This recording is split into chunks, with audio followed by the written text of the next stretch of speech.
for life. Yay. So I feel like I'm getting a little late start today. Um, I didn't sleep very good. Hello, beautiful friends, Beth, Patricia. Thank you all so much for being here. So I didn't sleep very well last night because I did the thing. I did something that I tell and I coach my people not to do, which is look at my phone and look at Facebook before I fall asleep.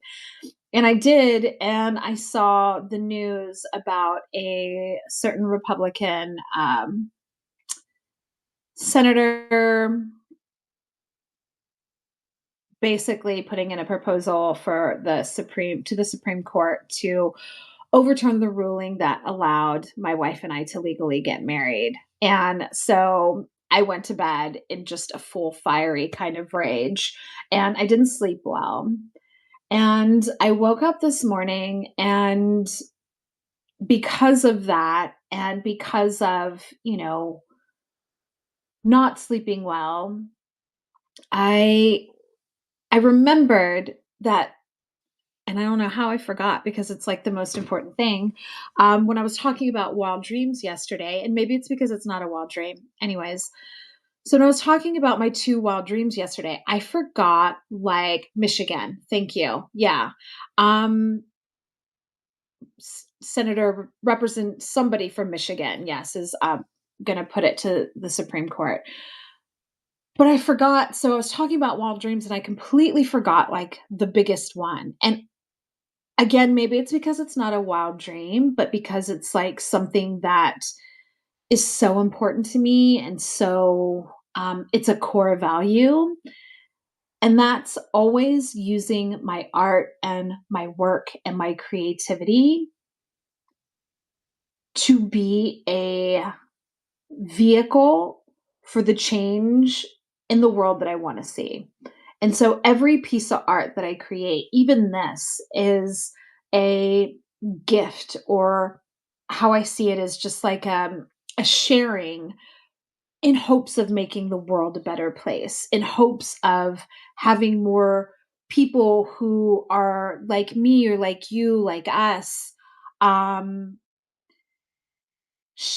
be more brave and show up in our lives in ways that scare us, because that's the only way that we're going to change the world, right? It's the only way that we're going to ever live in a world that we want to live in.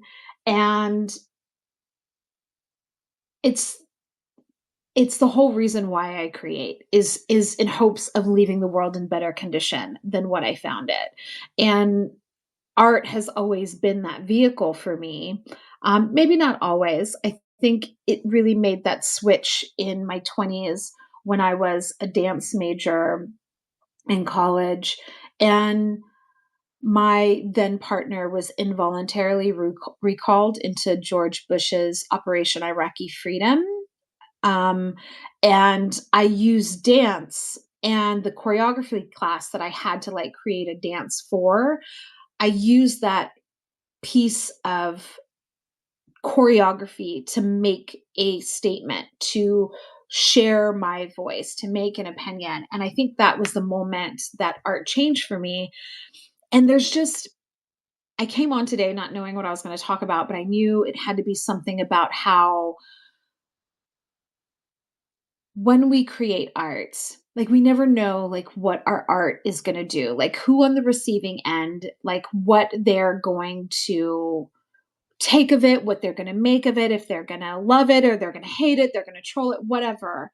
But what we do have control over is the infusion of our energy and our blessing that we can put inside whatever piece of art that we create. And for me, it's always been the blessing of that wild dream of that maybe because I wrote this book, maybe because, I wrote this journal prompt, or I spent an hour with a one-on-one client, or I spent, 5-10 minutes live on Substack, that maybe through that I made somebody's day. I made the world a little bit better and brighter, and I made it more in alignment with the kind of world that I want to live in, one that's equality and justice for all. And so I was in my feelings a whole lot this morning and today and still am.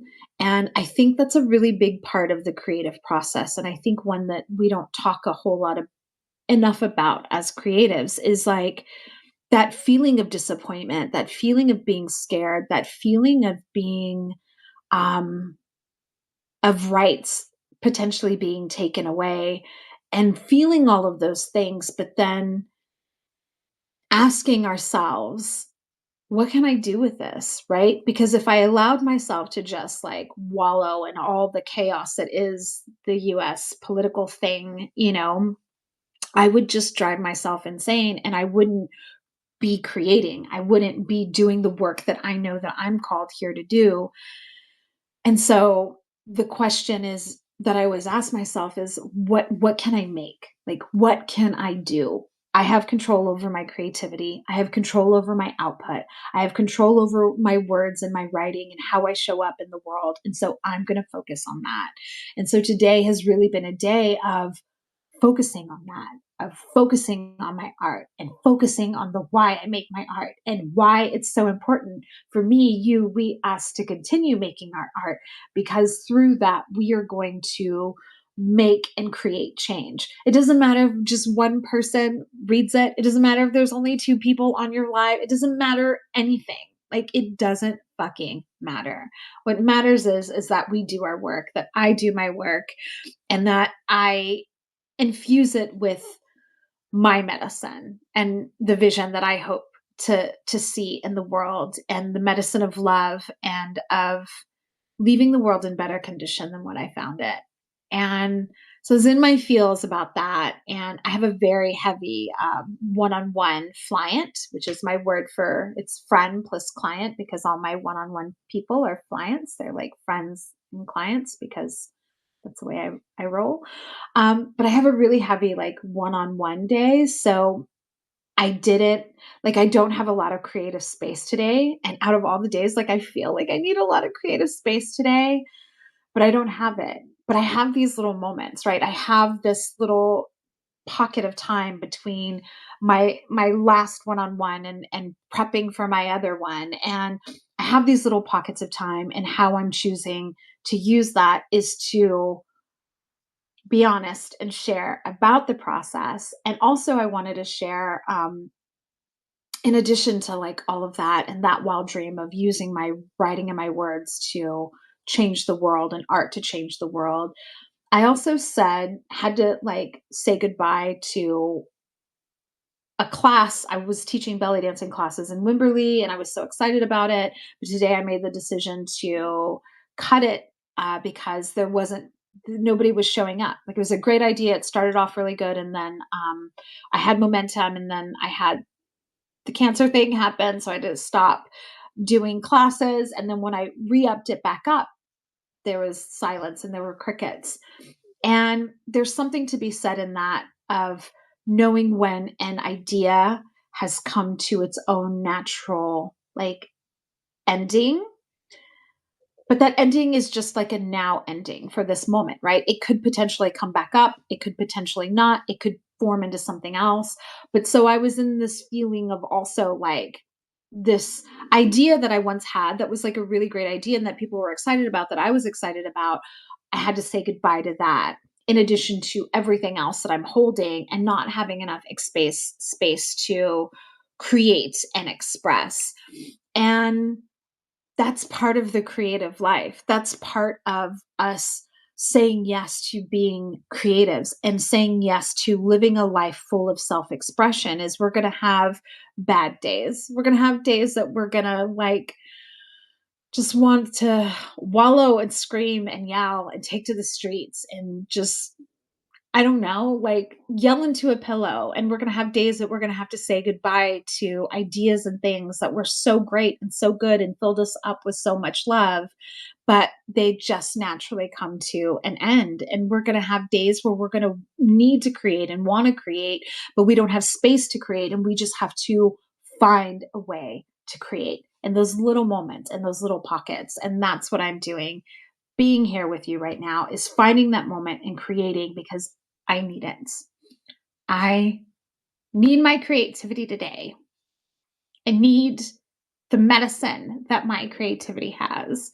I need it as a vehicle to express my fear and my anxiety and my worry, but also my love and my hope. Because without the love and the hope, there's no way that I could be doing this. I would just be curled up in a little ball in bed like this, crying, which I might do after this live. Anyways, so again, this is all about showing up honestly and create in my honesty, and this is the honest truth, is today has been a little hard, and also, what am I going to do about it? That's the question that I'm holding to myself, and showing up is what I'm going to do about it. So thank you for being in this showing up space with me. And I really, really love and appreciate each and every one of you. And now more than ever, please, please, please, please, please make your art, share it with us, share your heart, share your everything, because I know I need it. Thank you, Beth. That knowing that it landed and resonated in just one person is why I do what I do. Like, literally, I had your words are gifts. Like, I don't think people understand how much those words and you sharing that message really means to creatives. But I the power of words and the power of those supportive words. And this morning in my one-on-one space with my client, she said to me, she was looking at books and, personal development, personal transformation. And she said normally she would like get those books. And she told her husband, she was like, no, I don't need that. I have Brandy. And that was like such a gift on a day that I really needed to hear it. And so your words, Patricia, that like your words mean everything to me.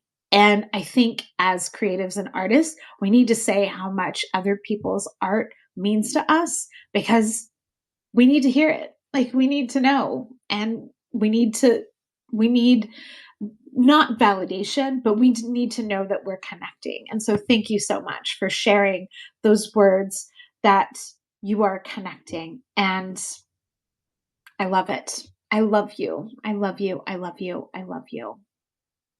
Yes. Do the same. Do your work. Do the hard stuff. Do it scared. Do it anyway. And I'm here supporting you. And please let me know if I can support you in any other way. I love you all so much. Thank you for listening to my TED Talk. Have a great day. I'll see you tomorrow. Bye.